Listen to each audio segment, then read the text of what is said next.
ब्रह्मा जी की मानस पुत्री थी जिसका नाम अहिल्या था। ब्रह्मा जी ने अहिल्या को सबसे सुंदर स्त्री बनाया था। सभी देवता उनसे विवाह करना चाहते थे। अहिल्या से विवाह करने के लिए ब्रह्मा जी ने एक शर्त रखी, जो सबसे पहले त्रिलोक का भ्रमण कर आएगा वही अहिल्या का वरण करेगा, ऐसे उन्होंने कहा।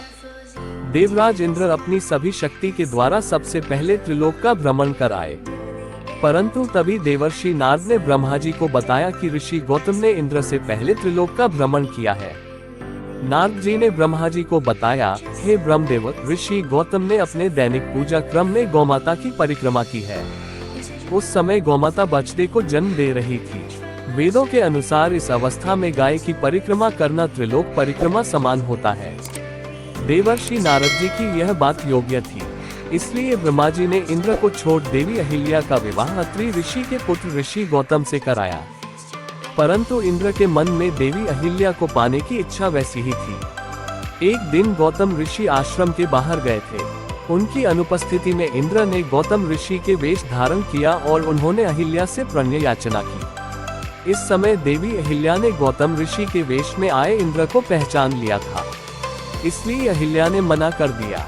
इंद्र अपने लोक लौट रहे थे, तभी ऋषि गौतम भी अपने आश्रम वापस आ रहे थे। इस समय गौतम ऋषि की दृष्टि इंद्र पर पड़ी, जिसने उन्हीं का वेश धारण किया हुआ था।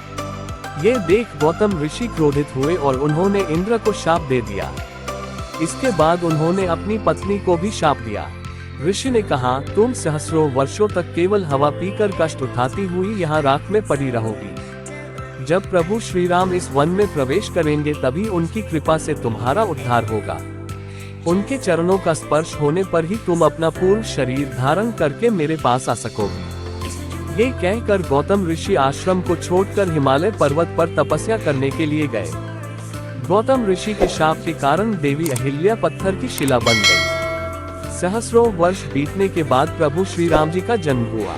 युवा अवस्था में महर्षि विश्वामित्र की आज्ञा से प्रभु श्री राम जी और लक्ष्मण ने ताटका राक्षसी का वध किया।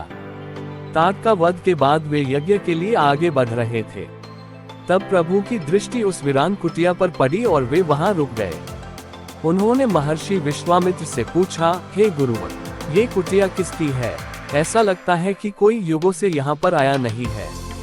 कोई पशु पक्षी भी यहाँ दिखाई नहीं पड़ता। इस जगह का रहस्य क्या है? तब महर्षि विश्वामित्र कहते हैं, हे राम, ये कुटिया तुम्हारी ही प्रतीक्षा कर रही है। यहाँ बनी वह शिला तुम्हारे चरणों की धूल के लिए युगों से तुम्हारी प्रतीक्षा कर रही है। श्री राम जी पूछते हैं, कौन है ये शिला और मेरी प्रतीक्षा क्यों कर रही है? महर्षि विश्वामित्र श्री राम जी और लक्ष्मण को देवी अहिल्या के जीवन की पूरी कथा सुनाते हैं। कथा सुनने के बाद प्रभु श्री राम जी अपने चरणों से शिला को स्पर्श करते हैं। देखते ही देखते वह शिला एक सुंदर स्त्री में बदल जाती है और प्रभु श्री राम जी को वंदन करती है। देवी अहिल्या श्री राम जी से निवेदन करती है, प्रभु, आपके चरण स्पर्श से पावन होकर मेरा उद्धार हुआ है, इसके लिए आपके चरणों में वंदन करती हूँ। प्रभु, मैं चाहती हूँ कि मेरे स्वामी ऋषि गौतम मुझे क्षमा करे और पुनः अपने जीवन में मुझे स्थान दे। प्रभु श्री राम अहिल्या से कहते हैं, देवी, जो हुआ उसमें आपकी लेशमात्र भी गलती नहीं थी और ऋषि गौतम भी अब आपसे क्रोधित नहीं है, अपितु वो भी आपसे विरह होने के कारण दुखी है। देवी अहिल्या पुनः प्रभु श्री राम जी को प्रणाम करती है। अहिल्या अपने स्वरूप में वापस आते ही कुटिया में बाहर आ जाती है और पुनः पंछी चहचहाने लगते हैं। मनमोहक लोक कथाओं पर नियमित अपडेट के लिए हमारे चैनल को सब्सक्राइब करना न भूलें, क्योंकि हम कहानी कहने की लौ को जीवित रखने का प्रयास करते हैं। हमारे किसी भी आगामी एपिसोड को देखना न भूलें, जहां हम भारतीय लोक कथाओं के खजाने से अधिक छिपे हुए रत्नों को उजागर करेंगे।